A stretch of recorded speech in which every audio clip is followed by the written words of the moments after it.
नमस्कार, मेरा नाम जया मिश्रा है और आप मुझे न्यूज़ 18 के डिजिटल प्लेटफॉर्म पर देख रहे हैं। बात पश्चिम बंगाल की करेंगे। पश्चिम बंगाल के हिंसाग्रस्त मुर्शिदाबाद जिले में हालात तनावपूर्ण बने हुए हैं। प्रभावित इलाकों में 1600 जवानों की तैनाती भी हो चुकी है। जिले के धुलियान से 500 से अधिक हिंदुओं के पलायन की खबर है, जिन्होंने मालदा में शरण ली है। हिंसा प्रभावित लोगों ने राज्य में राष्ट्रपति शासन की अब मांग कर दी है। हिंसक विरोध प्रदर्शन के दौरान 3 लोगों की मौत के सिलसिले में 12 और लोगों को गिरफ्तार भी किया गया। वक्फ कानून के विरोध में शनिवार को मुर्शिदाबाद, उत्तर 24 परगना, हुगली और मालदा जिलों में हिंसक प्रदर्शन हुए थे। पुलिस महानिदेशक राजीव कुमार ने बताया कि स्थिति नियंत्रित है, हिंसा की कोई घटना सामने नहीं आई है। जिले के सूती, धुलियान और शमशेरगंज के साथ ही जंगीपुर इलाकों में सड़कें सुनसान और दुकानें बंद दिखाई दी। लोगों ने कहा कि उनके घरों को आग के हवाले कर दिया गया। महिलाओं से अभद्रता की गई। घर खाली कराने के लिए लोगों ने धमकी दी और परिवार के पुरुष सदस्यों को भी पीटा गया। मुर्शिदाबाद में स्थिति लगातार तनावपूर्ण है, लेकिन अब खबर है कि नियंत्रण में इसको रखा गया है। सूती और शमशेरगंज की बात की जाए तो यहां पर 9 कंपनियां तैनात कर दी गई हैं। राज्य में राष्ट्रपति शासन लगाने की लगातार मांग हो रही है और ऐसे में आपको समझना जरूरी है कि राष्ट्रपति शासन कब लगाया जाता है और भारत में कब कब इसकी जरूरत पड़ी है।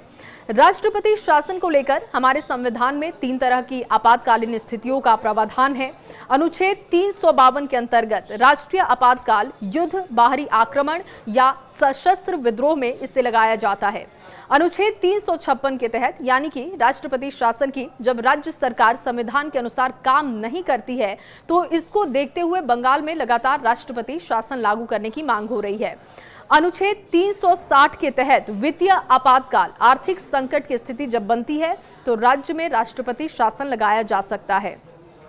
क्यों बार बार बीजेपी की तरफ से राष्ट्रपति शासन लगाने की मांग हो रही है बंगाल में, अब इसे भी समझ लीजिए। देखिए, राष्ट्रपति शासन के बाद राज्य को चलाने की जिम्मेदारी केंद्र की होती है।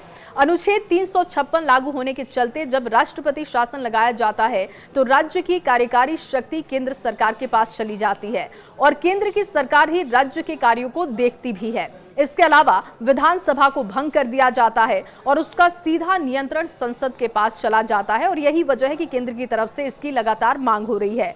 आपको बता दें कि बंगाल में अनुच्छेद 356 को 4 बार लागू किया जा चुका है।